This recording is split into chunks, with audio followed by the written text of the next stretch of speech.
지난달 9월 일본 디지털청이 운영하는 행정정보 포털 사이트와 총무성 소관의 지방세 포털 사이트 등 4개 부처 23개 사이트와 도쿄, 오사카 지하철 사이트 등이 사이버 공격으로 인해 서비스가 중단되는 사태가 벌어졌습니다. 이러한 공격을 한 것은 친러시아 성향의 사이버 해킹 그룹 킬렛으로 이 조직은 이후 일본에 선전포고한다는 성명을 발표했습니다.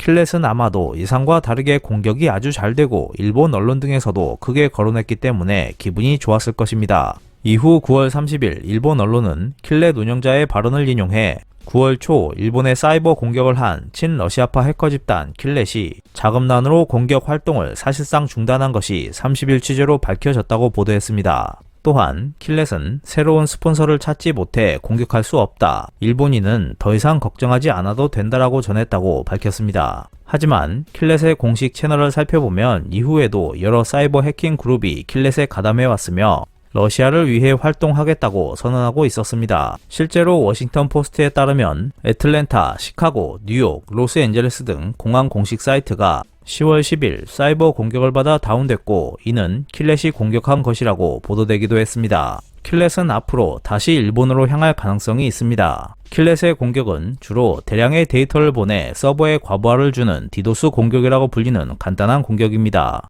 한국의 일반 보안 업체라면 코웃음치며 막아냈을 것입니다. 일본 정부 관계자는 디지털청은 디도스 공격을 막을 수 있는 마땅한 시스템을 갖추고 있지 않았다고 개탄했습니다. 그리고 킬렛은 9월 러시아 언론에 등장해 인터뷰에 응하고 있었습니다. 원격으로 취재에 응한 킬렛 창설자인 킬밀크는 30분가량 목소리를 바꿔 말했습니다. 그는 나는 내 신상을 밝힐 생각이 없다.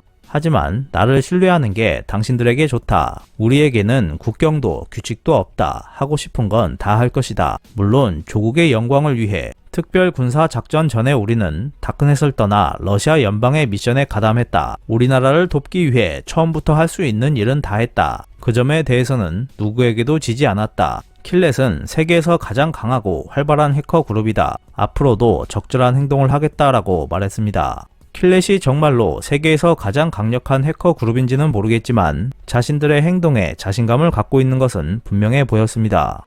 킬렛은 유튜브에 홍보 영상도 공개했고 지금도 볼 수 있습니다. 그리고 영국 사이버계 뉴스 사이트 레지스터에 따르면 러시아의 우크라이나 침공을 계기로 미국과 영국, 호주, 캐나다, 뉴질랜드 등 5개국이 참여하는 인텔리전스 협정 틀 파이브 아이즈가 킬렛 등 해커 그룹이 우크라이나 관련 국가나 조직에 사이버 공격을 가할 가능성이 있다고 지난 4월에 경고한 바 있습니다. 다시 킬밀크의 인터뷰로 돌아가면 그는 자신의 조직에 대해 이렇게 설명하고 있었습니다. 그는 우리 활동의 90%는 디도스 공격으로 이루어진다.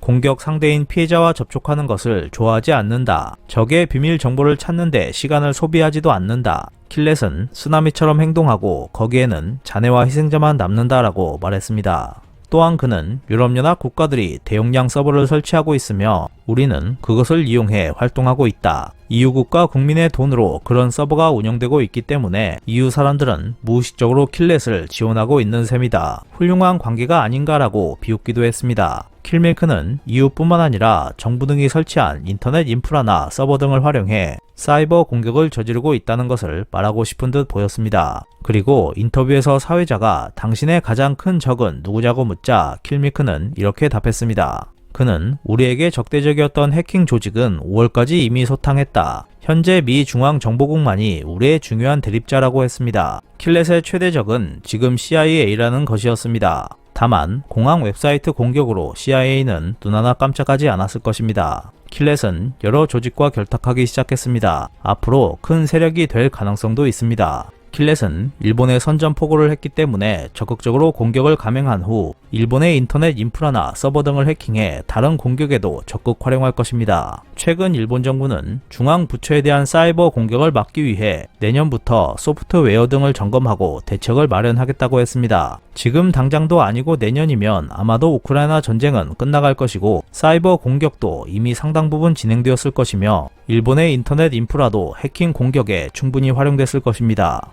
디지털화에 관심이 없는 듯 보이는 일본이 과연 내년에 해킹 관련 대책을 마련할 수 있을지 귀추가 주목되고 있습니다. 이상 피커TV였습니다.